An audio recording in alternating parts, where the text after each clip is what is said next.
We're back now. A new nationwide Marquette Law School survey is out with all eyes on 2024. Florida Governor Ron DeSantis making his presidential bid official this past week. In the GOP primary, Marquette's new poll found 46% of Republican voters backing former President Donald Trump, 25% favored DeSantis. And in hypothetical head-to-head nationwide matchups, the poll found both Trump and DeSantis leading President Biden. Let's bring in Charles Franklin now, the Marquette Law School poll director. Charles, it's good to see you. Good to be here. Let's start with that Republican primary. The new poll gives a 21-point lead to Trump over DeSantis. Nationally, Mr. Trump is leading pretty significantly in this field of candidates. What does this tell you? Well, it means that, first of all, Trump has improved over the last few months, but DeSantis has also fallen off with Republican voters over that same time. So we saw in the late fall that DeSantis looked like a stronger competitor to Trump, drawing some of Trump's supporters to him.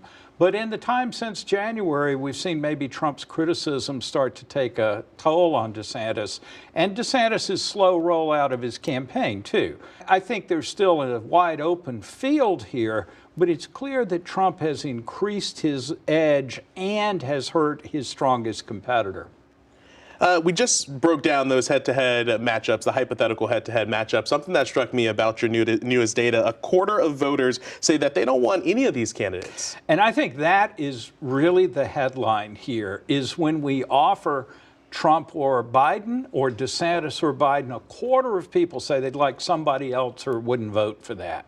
That reflects how much room there is still for movement between now and November next year, and really is the clear indication in the data that voters have not really settled. When you then push them and say, but you gotta choose between one of these pairs, then most pick one of the two.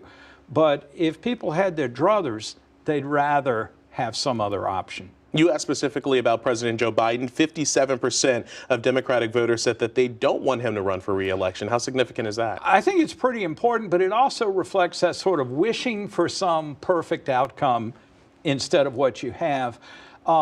Those same Democratic voters give Biden a higher favorability rating than Republican voters give to Donald Trump.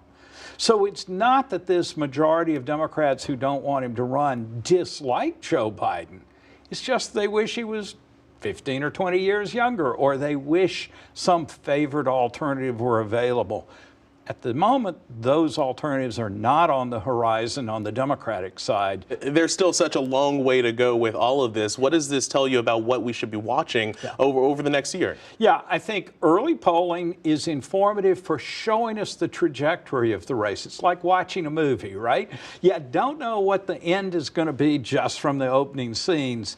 Here, what we're doing is seeing Trump falling off last year, but then coming back up. DeSantis having a surge and coming back down.